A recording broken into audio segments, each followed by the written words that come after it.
so many Americans don't want to vote for her. That's very clear. She's got 110% name ID, and she struggles at like 45%. The negatives for both. The negatives are high, Becky, but it's for different reasons. You know, people say, I don't like what he said or how he said it, or I don't know if he can execute, because these politicians all make promises, and if he can't execute and deliver, that's why he's executing and delivering in these speeches. And we know he can do it because he's done it his whole life. But with Hillary, it's very different, Becky. People just think she lies for a living, and that she is part of this rigged, corrupt system.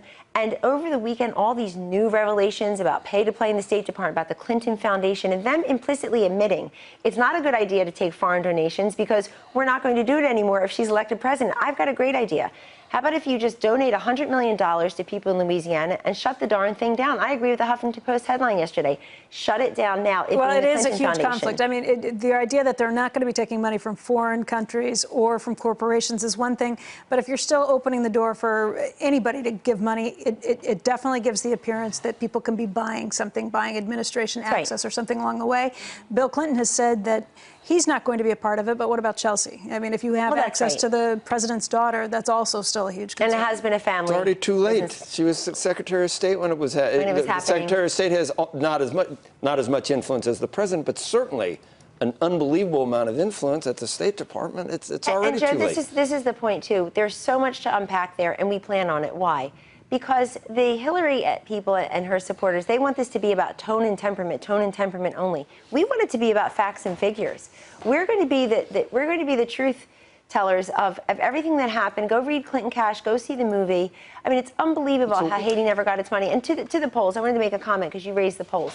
People too often look at the polls and they look at the margins. Oh, you're losing by 5, you're losing by 6, it's over. Take a look at Hillary Clinton's numbers. They barely move. Her floor and her ceiling are so dangerously close together for somebody who's so well known. I'd rather be us because we've got the momentum. What, you have enough? How's money? You got enough money? How about the staff? You got 10% of the staff that yes.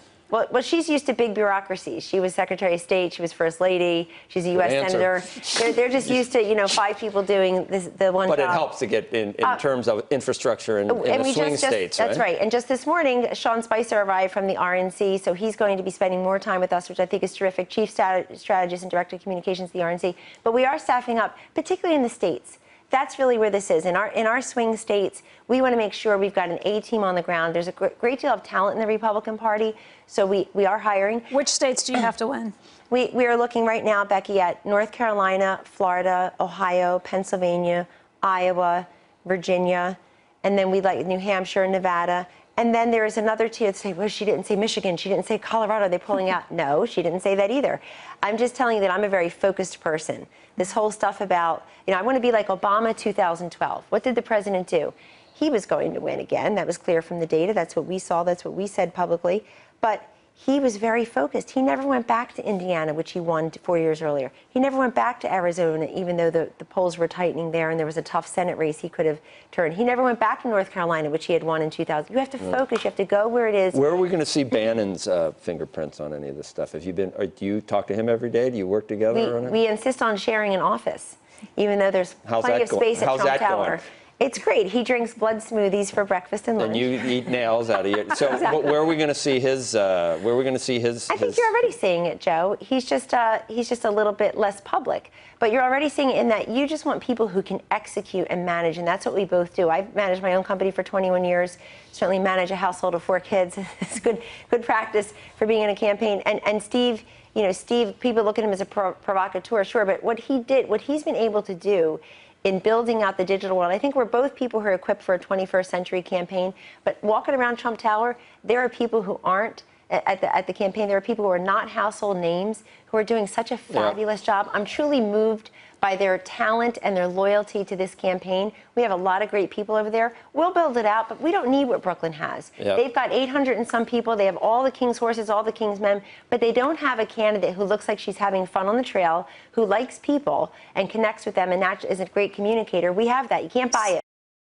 Hey CNBC fans, thanks for checking out our YouTube channel. Here you're going to find videos packed with all of the information that you need to be smarter about your finances. You can subscribe by clicking right here and click on all the videos around me or the I right here to watch the latest from CNBC. Thanks for watching.